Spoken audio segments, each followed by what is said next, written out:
हे मंदिर पहिले आपलं पूर्वी होतं 300-400 वर्षापूर्वीचा इतिहास आहे याचा आणि आता जीर्णोद्धाराकरता ते मागे आलेलं आहे आपले आणि नवीन जीर्णोद्धार झालेला आहे आणि भरपूर म्हणजे इथे कार्यक्रम होत असतात आपले महाशिवरात्रीला श्रावण महिन्यामध्ये असे कार्यक्रम चालूच असतात आपले. आज काय कार्यक्रम लोकांचं चिंतास्थान आहे. आज कार्यक्रम काय झाले? आज सकाळपासून प्रसाद वाटप झाला आहे, सकाळी आरती झाली, अभिषेक बी झाला आहे आणि त्याच्यानंतर संध्याकाळी परत आता आरती होईल. रॅली वगैरे ती आपल्या शनी मंदिरमधून रॅली येते. असे कार्यक्रम असतात आमचे. खीर प्रसाद साबुदाणा ही वाटप चालू असतं दिवसभर.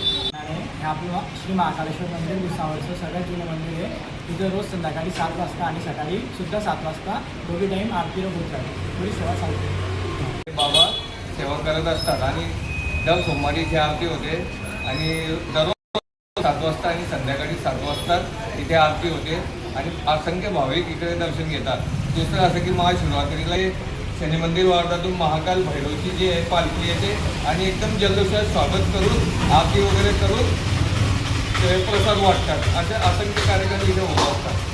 तसेच मंदिराच्या बाजूला आमचे मोरे आहे ते सुद्धा मंदिराची देखरेख करताना गाड्यावाले सुद्धा इकडे लक्ष देतात.